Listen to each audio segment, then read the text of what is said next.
What's up, everybody? I'm in New York. Woo! And you know who else is in New York? I'm in New York. Brandan Robertson. This is our first New York guest. And we are starting out with the best. And we're also getting him right when his new book is launching, which is an honor. Queer and Christian, which is how you describe yourself, correct? True. Queerly Christian. Wow. And you should pick up your copy, queerchristian.org, wherever books are sold. Thanks. Wow. Okay, now let's Thanks. not talk about the book Is that anymore. the website, queerchristian.org? It is. No, I would also call myself queer and Christian. I don't know if you knew that, but I am one of them now. I have a first question. Why do you use the word queer? I use a mixture of words. I think the word queer to me doesn't feel that foreign. I feel like it fits with, I don't know, being gay, being queer. It just all feels kind of the same. But what would you say, I guess to dig into it, is the difference? Yeah. I mean, a lot of people hate the word queer. I've heard that a lot, especially when I've spoken in the UK and I've used the word queer. They actually have gotten quite offended. So there's a lot of different opinions on whether we should or shouldn't use the word. But I open the book with a chapter where I quote bell hooks, who says, queer is not primarily about who you have sex with. It's about being at odds with everything around you. And so that's how I use the word queer. It's not how most LGBT people use it, but the idea of, I'm not trying to fit anybody's labels. And it's actually more aspirational for me because I do live my life in a lot of boxes. I do fit lots of people's labels. I am a pastor of a Reformed church. Like, there are labels that I have to fit into. And I feel like the journey for me and for all of us is constantly expanding beyond the labels, allowing our true self to come out, not giving a damn about what other people are thinking and expecting of us. And I'm certainly not there, but at almost 33, I'm definitely closer than I was when I came out. Wow. 12 years You're ago. so young. You're just a small boy, young man. Wait, we're close. Very I know. close. We're close in age. We're very close in age. We could be brothers.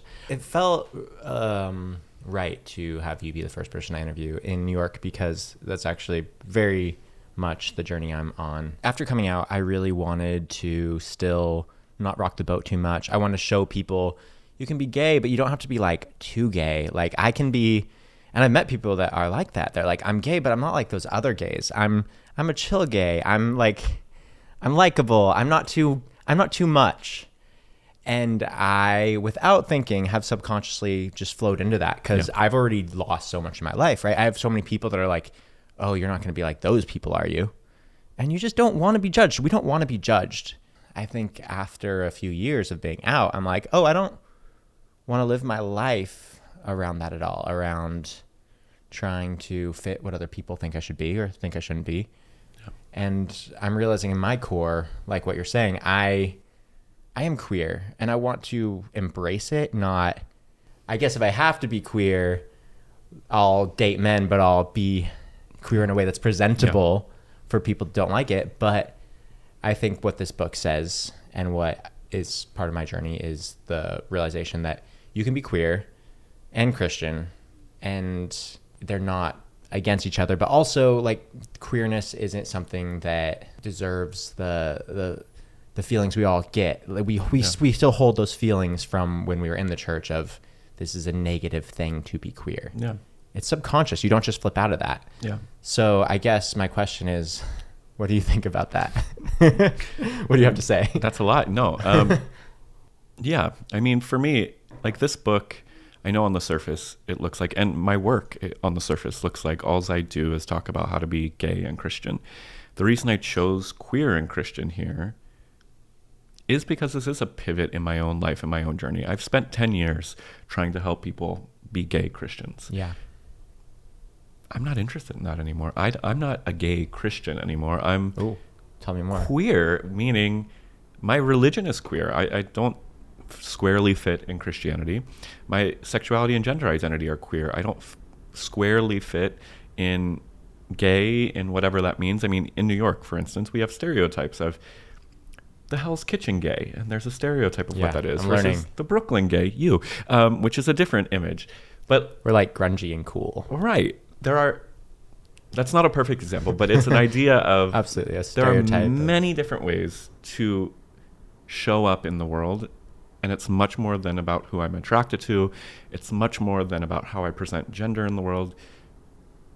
I'm learning, and I think all of us are learning and are invited to, I think by Jesus, to embrace our true selves. And that true self means your interests. It means what you want to do with your life as a career. It means setting aside everybody else's expectations and trusting that God made you a unique way, and that all of these pressures in the world trying to make you conform to somebody else's idea of who you should be are fake. Yeah. I had this last week, really.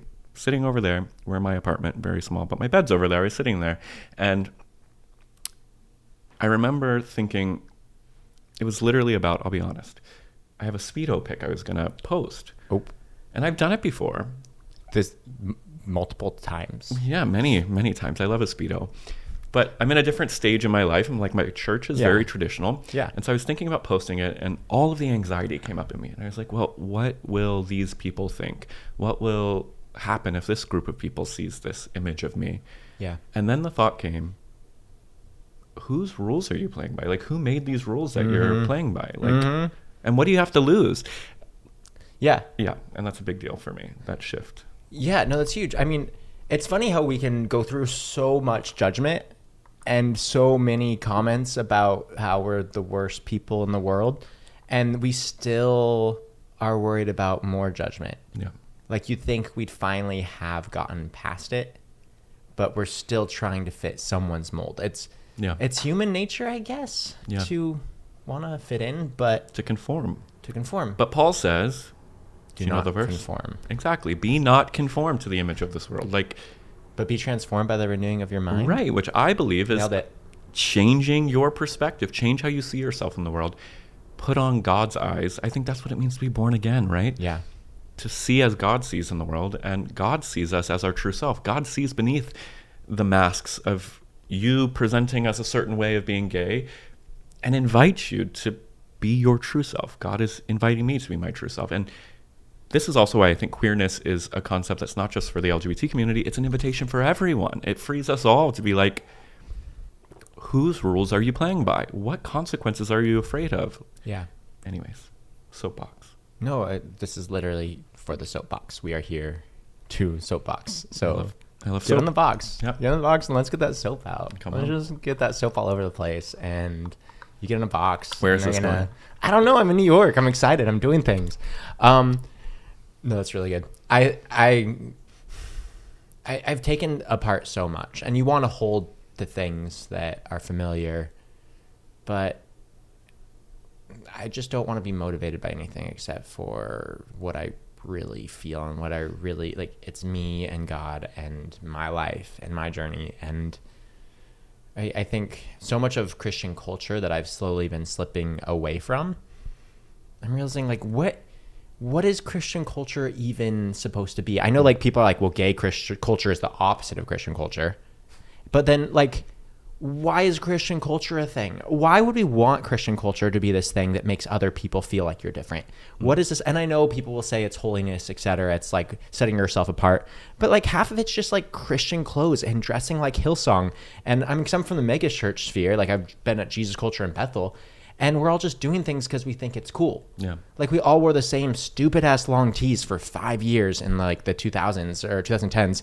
And we look like a club, like a stupid little Christian club. And I'm like, what about this is biblical even? Like, and I don't just mean with the clothes. I mean, like every denomination has their rules. Like these churches, like will say you can't be around girls without another person there, or you can't listen to this kind of music. This church can't have drums. Like all these cultural things that I've had to live by these rule sets. Why am I still afraid to look different than Christian culture? I mean, I know it's ingrained in me. And it's like, what even is this? And why is Christian culture such a thing? Like, why do they have to look different? Why do they have to be a bubble? Why don't they hang out with non-Christians? Well, so it's kind of a pushback on what you're saying a little bit. Let's push. Let's get the soap, get the box, and let's do some pushing. Repent. I think culture is a good thing. And I actually, in a different interview for the book recently, was... You're pro-culture?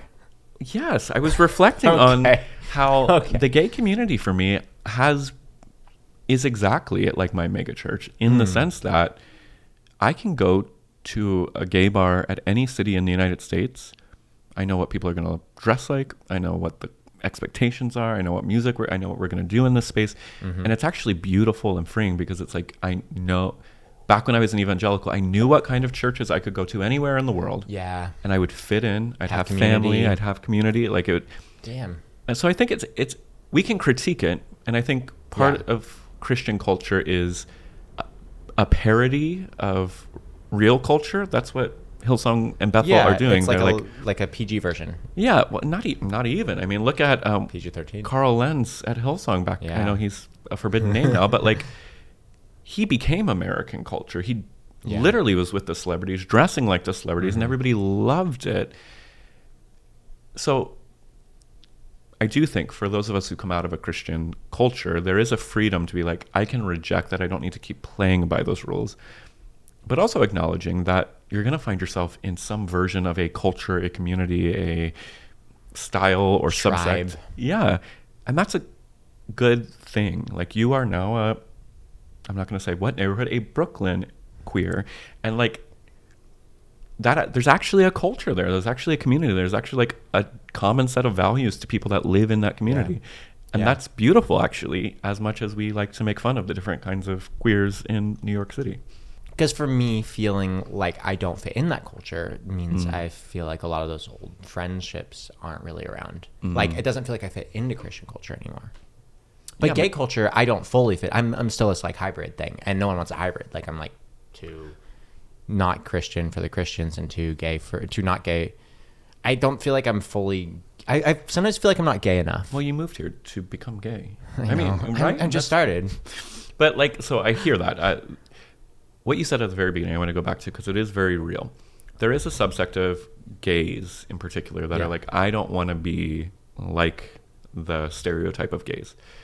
I think that is on one hand problematic. I think there's like obviously a lack of understanding of history. Like when you're critiquing drag queens and you're like, do you not understand that drag queens and trans folks and people of color have been a part of our movement since Stonewall?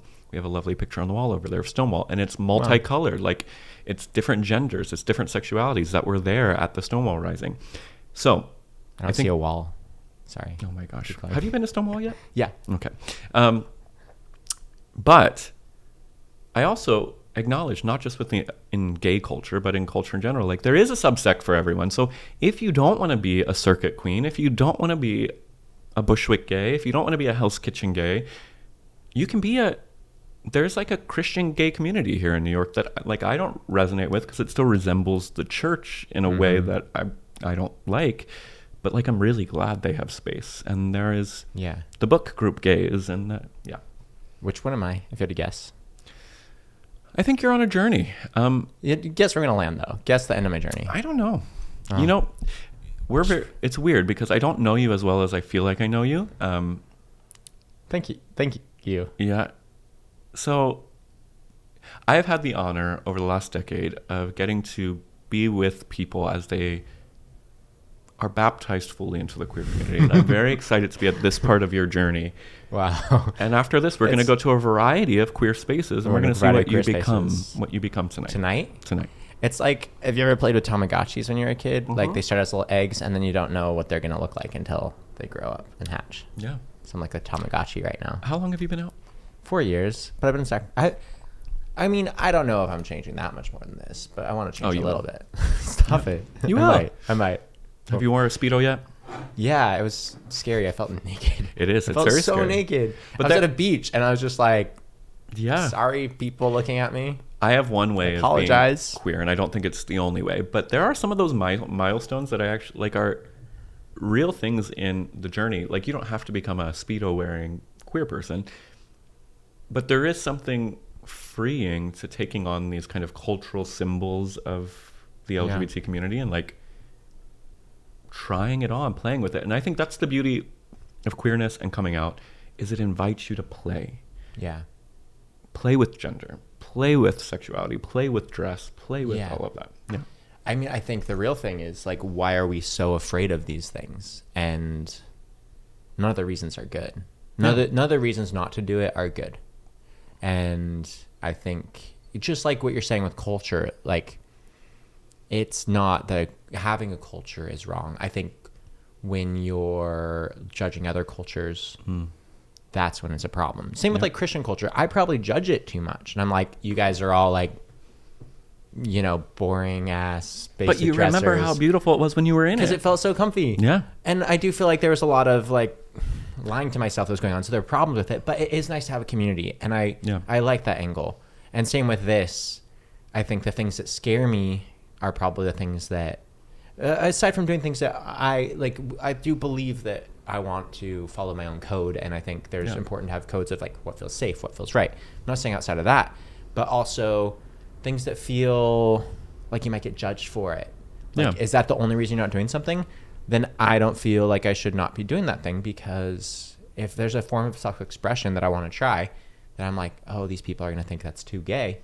That's not great. That's not in my code to live any part of my life based on what other people's perceptions of me are going to be. Yeah. Coming out is not a one-time experience. It's a journey. And I'm with you on that. Like, I'm a very cisgender. Like, I've never had gender identity questions. But in the past, like, year, I've started being like, I want to play with gender in, like, very non-radical ways. Like buying a skirt and wearing it out one night.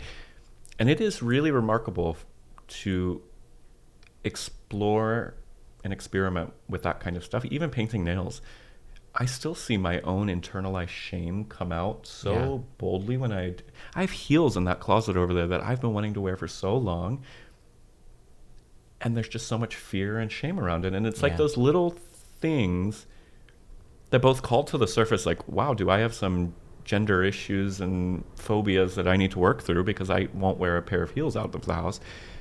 But also queerness invites you into, like, you might unlock a part of yourself that has been repressed by painting your nails and wearing a skirt out to the bar, or the plethora of other ways you might show up in the world. So all of that to say, I just hope that you and everyone else who's going on a journey of coming out, like, gives yourself the space, exactly as you're saying, not to play by somebody's stereotypes and rules of what it looks like to be a queer person. The point of coming out is the invitation to experiment and try and watch what emerges, and to not judge it, and to see what feels right. And yeah. Amen. I think that's going to be hopefully a big part of my experience in New York. I don't want to leave any stones unturned in my life, you know. You're talking about how you're kind of in a new season. So talk more about that. What you were focused on before and what's happening now? Like, what is the newness that you're bringing with this book, with this focus on queerness outside of just gay? I know we're kind of retreading, but I want to dig deeper into that. Yeah. I'm going to do this, and it's not to cause any drama at all, but it's a tale of two books, okay? And I really do think that this actually shows my evolution and kind of where this book is emerging from and where I'm emerging from.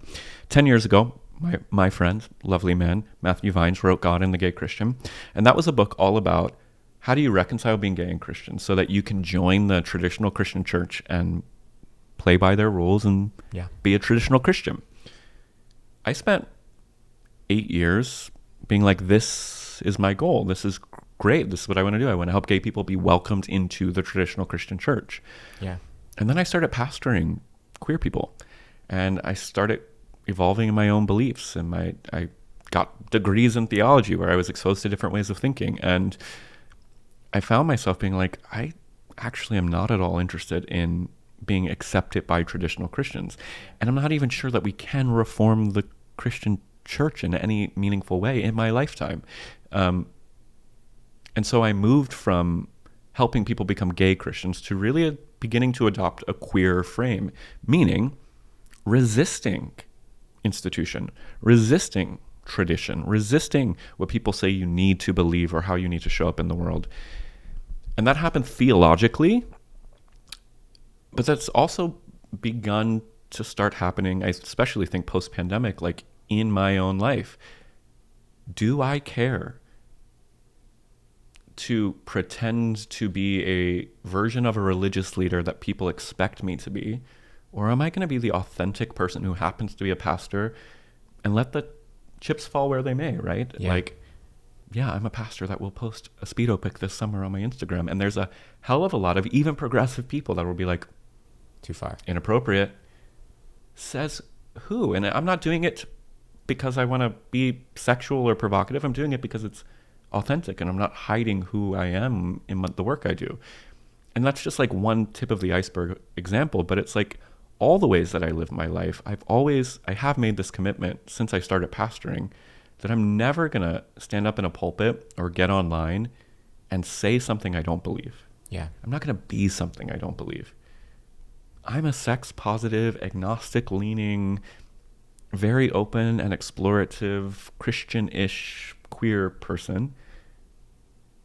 And I'm really getting to the place where I'm done playing by other people's rules. I'm done being afraid and having panic attacks because, God forbid, somebody comes after me for saying what I really believe or putting my full self out there. So that's the big evolution, is like, in this space, I felt like it was conforming. Yeah. Play by rules, even though I knew that I couldn't play by the rules. They were not rules I wanted to play by. Yeah. And now I'm queer and Christian, and I'm reclaiming the Bible, my faith, and my place at the table. Available at queerchristian.org. Just kidding. One of the things I really appreciate about you, and I consider you a friend, not just someone that I'm interviewing, is it seems like you prefer authenticity over anything else. And I do feel like in the Christian world, there's just so much you need to conform to fit. You have to kind of straddle these lines and try and please everybody. I mean, I as a pastor's kid, right, I've seen so much. You have to please so many people. It's exhausting. Like, being a pastor is the most thankless work ever. You pour out your life, and then all of a sudden there's people voting whether you're the right pastor for them or not. The deacons are throwing you out or something. Like, it's exhausting. Yep. You give up everything, you make no money, and then you are still at risk of being obliterated if you don't do everything perfectly. And imagining being queer and in that place, like, you embody authenticity even in the middle of that, while also bringing all these different things to the table and having all these people judge you for every little thing you do. I really respect how well you manage that. It's refreshing to see you not bending down and just trying to not rock the boat so much so that you're compromising what you believe. You're putting it out there, and I think it's important because we can't. This is a really awkward time for Christians, and sexuality, all this stuff it's not comfortable being in these conversations because we're both sides like kind of give a shit a lot. It's not comfortable. So it's really easy to not want to rock the boat more than you have to. Like, there's the idea of, okay, maybe we inch closer and closer, and we're like, okay, we appear really Christian, we just do a little bit of gay stuff, and we're like, how much gay can you guys handle? Like, can you handle this much gay? Can you handle that much gay? And I think that's a game we've all been playing for the last 10 years of introducing queerness to the church and being like, hey, we're here, like, maybe you won't shoot us this time if we're like cute and we're non-threatening. And it's like, okay, why are we changing who we are to be more approachable to them? It's a disservice to us, and it feels dishonest. Like, even me right now, I'm in this season of the podcast, I feel like I'm like, I don't want to seem like I'm too woke or too deconstructed, but I can't do dishonesty because I've done acting my whole life in the church. There's always some level, it's just a pastor's kid. And I just have no more F's to give as far as performing. I'd rather burn out honest than have a successful career BSing people. Well, yeah, and I think that is the indictment against the world we come from, is that, and I do think this is the judgment of God, literally, that, like, we're living in an era where there have been so many, continue to be so many megachurch pastors that are falling because they created a system that they knew they didn't believe in and could not live up to. They pretended, it got them fame and success, but eventually the Bible says, beware, your sin will find you out. Like, if you teach purity culture and then are having sex outside of marriage, what do you think is going to happen there? I would rather be the pastor who says what I honestly believe: sex outside of marriage is not a sin. And so, yes, I engage in sex outside of marriage. And I'm going to tell that to the church that I'm pastoring. I'm going to tell that to the people that I'm leading. And it's like, it's not just a self-protection thing. It's about like, let's not bullshit. Let's be honest with people. And yeah, I think you all have done that well on this podcast in the previous seasons, but it is really lovely to see and be a part of the emerging of whatever will come in this next chapter. Yeah, we'll see what happens. I'm just going to do what I'm doing and we'll see who wants to come along for the ride. I think the whole thing I've been doing here is just trying to be authentic, and God, it's hard to imagine more people judging you. No one you never get immune to judgment. You can say you are, yeah, but even like these celebrities, like the top line celebrities, still feel like crap when people are tearing them down, and we've gone through enough tearing down and for relatively innocuous just trying to be ourselves stuff. So I think being here is what's important, and I really commend you for pushing into this, even though I know some of your obviously some of the bridges you've built over the years might not be super comfortable with your full expression of who you are, but I think to not allow yourself to fully be who you are would be a kind of prison that you're wise enough not to subject yourself to. And I would say you're much wiser than so many of these other pastors that play the dual role where they live two lives and they act like they're this perfect person everybody wants them to be. Yeah.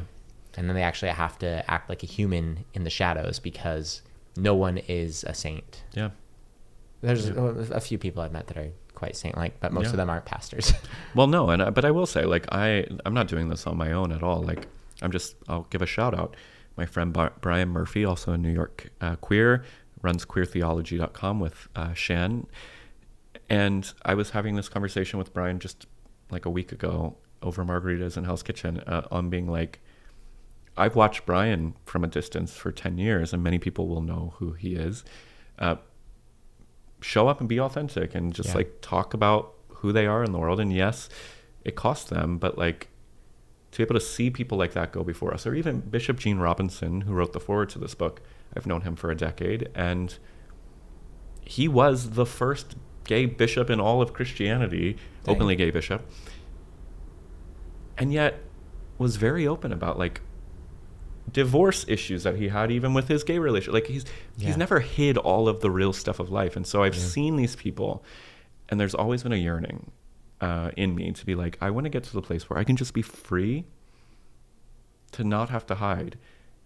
And I did it my first pastorate. I remember like when I was leaving my first church in San Diego, I was sitting at a gay bar as I was about to move across the country, and I was just like, I'm so tired of acting. And even there, I wasn't acting all that much because I was a gay pastor. Yeah. But it was like I was playing a role of what a pastor looked like. Yeah.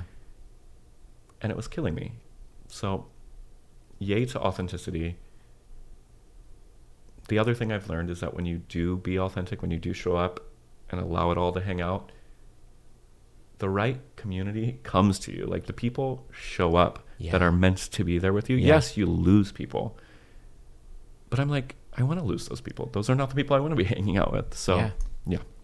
Anybody that you lose in the process of exposing your authenticity aren't really worth keeping around.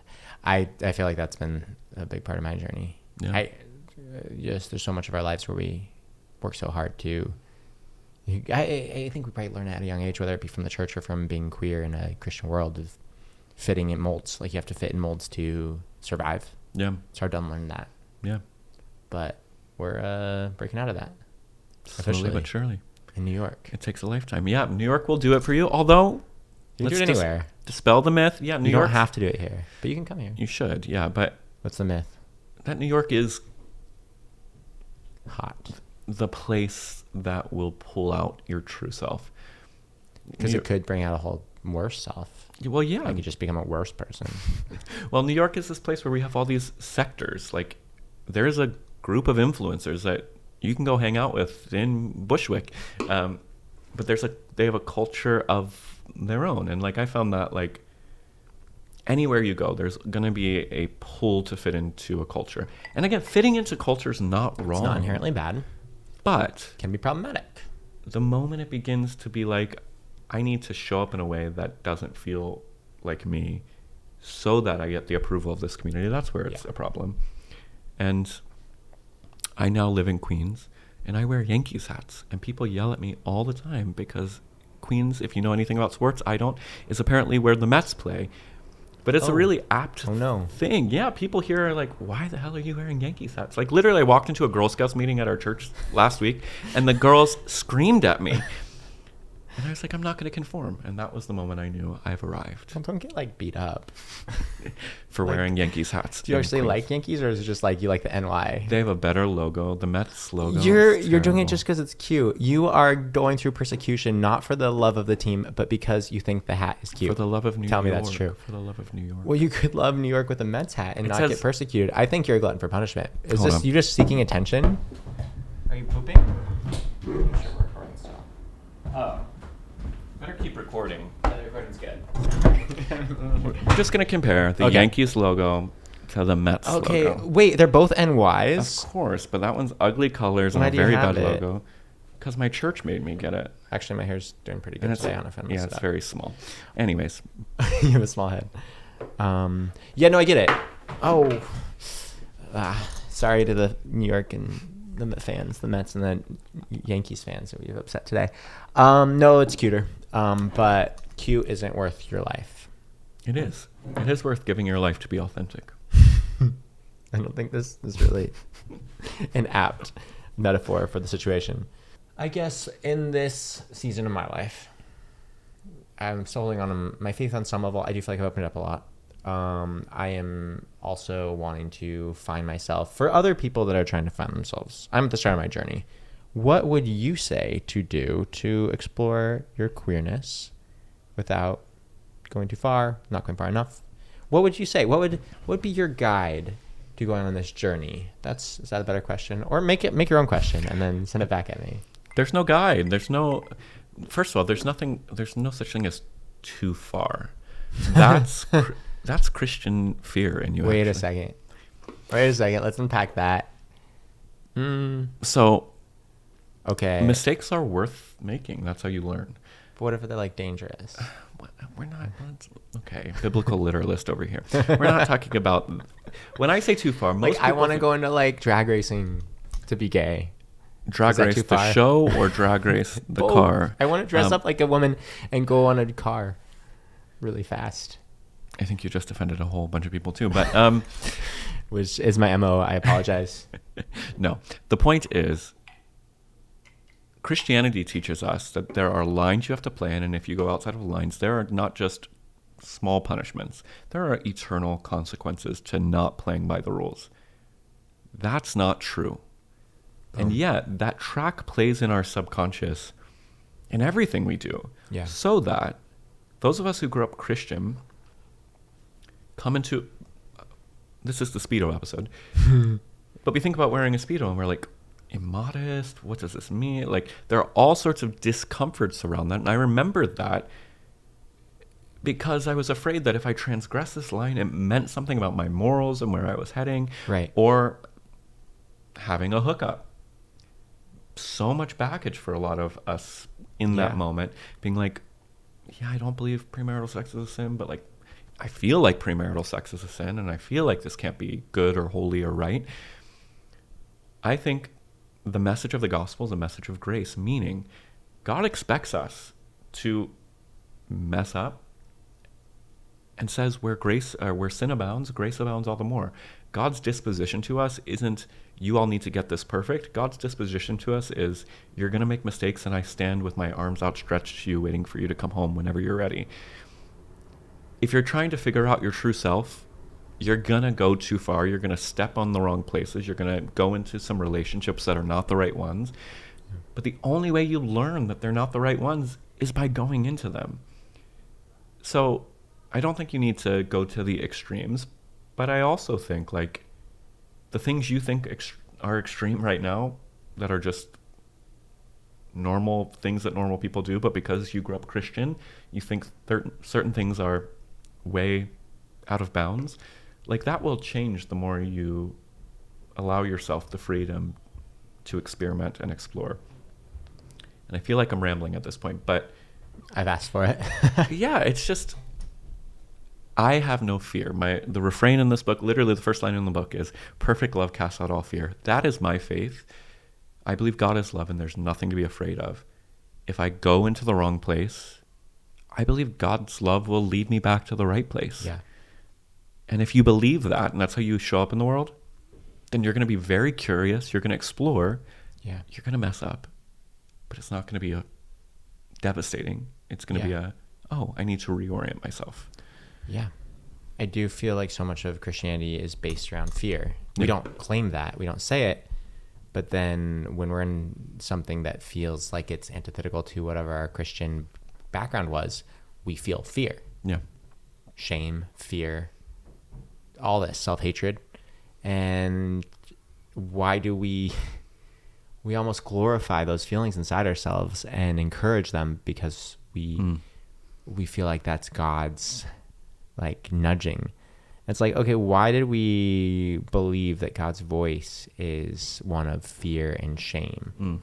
Like, when has that ever been in the Bible that God uses fear and shame to keep us on the straight and narrow, you know? Well, there are some Bible verses, but... Oh, crap. But to your point, the word Satan in Scripture means the accuser. Yeah. And this comes right from evangelicalism, right? They can preach this, but I don't think they understand it. Satan is the one in Christian tradition that accuses you and makes you guilty. Christ is the one that declares you forgiven and free. Yeah. And again, if we believe the gospel, it is by grace you are saved through faith, not of yourself, then that means Christ's disposition to us always is there's grace for you. Come home. Repent doesn't mean feel sorry. It means walk on a different path. So yeah, you're going to walk on some wrong paths on your journey over the next year in New York. Repent, meaning choose a different path the next time and you're going to be okay. God will meet you there. Like, the world is not as scary as we think it is.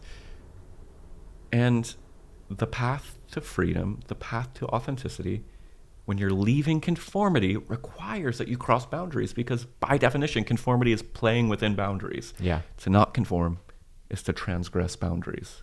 Yeah. And transgression is another word for sin. I'm not saying you need to go sin, but it feels like sin when you transgress the boundaries in your head. I do just want to say one last thing because I want to be careful. Boundaries here I'm using very differently. I think it's also good to have boundaries psychologically and ethically. Be careful and safe and smart. So the boundaries I'm talking about are not those boundaries, just PSA. Yeah, but boundaries are okay. You can keep your boundaries. I love boundaries. While still following the message of this podcast, keep your boundaries. Amen. It is interesting because I want to do things that feel comfortable and safe, obviously, to me. But I want to choose those based on my head, my heart, my own judgment, my own connection with God, that journey. And a lot of what I have done is out of fear. And so if I really think about my core values, like, I don't believe God is here trying to bludgeon us into submission with fear and shame.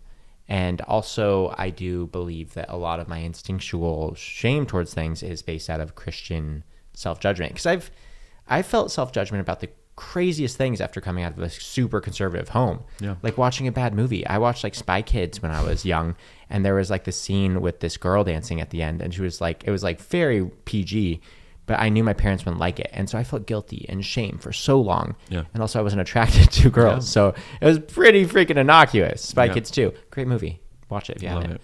Classic. But I associate shame with almost anything that my parents would disapprove of. Yeah. So I'd feel fear and shame, and then I'd still feel that growing older. And even like with whatever situations I've gotten in, like I'll feel that, and then I check in with myself, and I don't actually feel that those things, like I don't actually feel bad about it. Yeah. I actually don't have any real, like it was a positive experience. It was a safe experience. And it's just that natural instinct of fear that we've been raised with our whole lives. Yeah. And so I think for me, it's separating what do I want? What am I actually wanting to have boundaries with, and what am I afraid of just because I've had so many years of conditioning. Like the reason it's so hard and so confusing at this stage in my life is because I have lived in one mindset and one culture and and you don't just snap out of that. It's really, I would say for anyone, like it's worth taking the time to think about what you want and really give space for the process, because I have seen people push harder or go into unsafe situations because they are so cooped up with all this stuff for so long that they go full send. And you need to be smart, you need to be safe, you need to have people around you that you trust, all of that. But it definitely does take some time to really unpack what is the mindset that you've just been living in, that you've been raised in. Yeah. It's really hard to find a new grid after and find out what your new code book is. That's just why community is so important. I think community is the guardrail to going off the deep end. And I mean, you can find communities that will push you off the deep end. So you got to choose those wisely. But at the same time, like this idea of a second adolescence, when gay people come out, queer people come out, usually later in life, I mean, we're not that old, but it was later in life. Enough. We missed formative experiences. Yeah. That were, you know, a typical teenage experience is kind of reckless. It is kind of not smart or thoughtful. And so I give a lot of grace. And like I counsel, just recently, I was counseling a 70-something-year-old man who's coming out for the first time. Oh. And it's like, it is okay to go wild. Like, I do think there's space for the pendulum to swing quickly, because you're missing out on literal childhood. And so for queer people, I want to bless second adolescence, like I'm going to go wild. I'm going to try the things I've never tried before. I'm going to do all the sins that I was told in youth group are sinful. And 99.9% of the people that do that do not stay in that space. It is a experience. And what I'm not saying is that you need to do those things in order to come out or mature or whatever. But there is something psychologically that we miss out on that I do think, like having a childishness about how we express ourselves is important. And the only reason I'm saying that is, yes, like be smart, be thoughtful. But again, don't judge yourself when you are acting like a teenager and you're like, oh my God, for the first time I get to date anyone I want to date and kiss all the boys. And like, go do it. Because literally I've worked with all my therapists, like as humans, we need those psychological experiences to actually mature psychologically.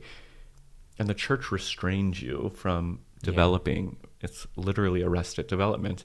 And it's important for everyone. And I think even straight people who were raised in purity culture, and this isn't only about sex and relationships, but that's a big one, right? Yeah. To have the experience, to be free to be who you are, to love how you love, and then trust that that will moderate out. Yeah. And you will come to true balance. Yeah. But it's a little messy at first. Coming out is a messy journey. No, that's a really good description. I don't think we can expect to be perfect in our process of exploring and finding ourselves for the first time. Yeah.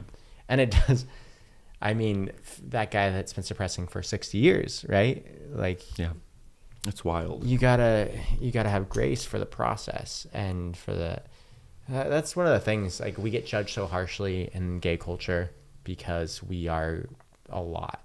People call us a lot.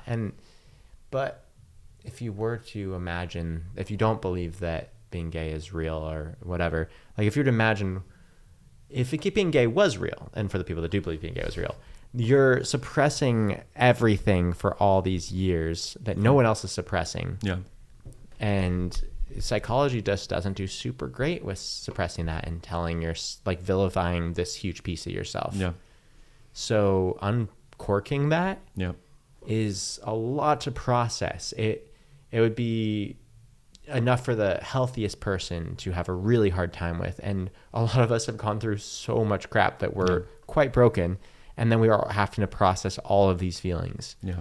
So where the frick is the grace in all of this? Like, we're just getting judged. People are, so first we're told that we're wrong for doing this and we do this. And then when we act out, everybody's like, see, look what that culture is like. Mm-hmm. Well, the reason the culture is so, and obviously we're silly for so many reasons, but part of what the reasons, like so many of us, especially coming out of the church, are like freedom is because we were suppressed of our most primal Yeah. instincts as humans. Yep. And of course it's going to be messy. So first you tell us we're crazy for feeling this way.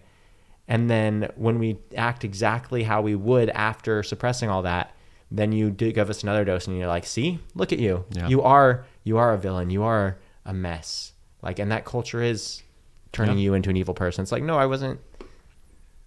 This wasn't something that, like, you made this happen. You made this suppression. I mean, I'm sure the culture that we would have gotten into, even if we didn't go buck wild, would also have offended them. But the reason we're so aggressively offensive is because they suppressed us so hard. It's like this cause and effect. It's a circular cycle.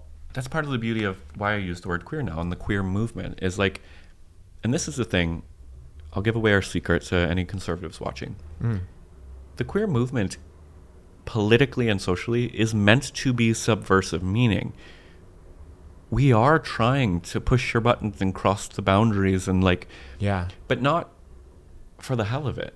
We're doing it to expose how dumb the boundaries are that you've made. And I think back to the early Jesus movement. Sorry, I'm a Bible nerd, but like Christianity was so subversive in the beginning because they were making fun of the empire. Jesus is Lord is a parody of Caesar is Lord. They were literally saying, your guy who has all the power actually has no power. Our guy that he crucified, he actually has the power. They were poking fun at... They were the rebellion. Yes, at the people that were oppressing them. The queer movement, especially you see this in drag art and trans art, it's literally meant to say the emperor has no clothes, to poke in the eye. And that's part of why I love this community and becoming more and more queer the longer I stay in this community, because we live in a world, this isn't just a Christian thing, this is the entire culture that we're in, has been shaped to force us to be certain people in certain ways and to believe and think in certain ways. The queer movement says who? Why? For what? And I think that is gospel. For freedom, Christ has set us free. Let us no longer submit to the yoke of slavery.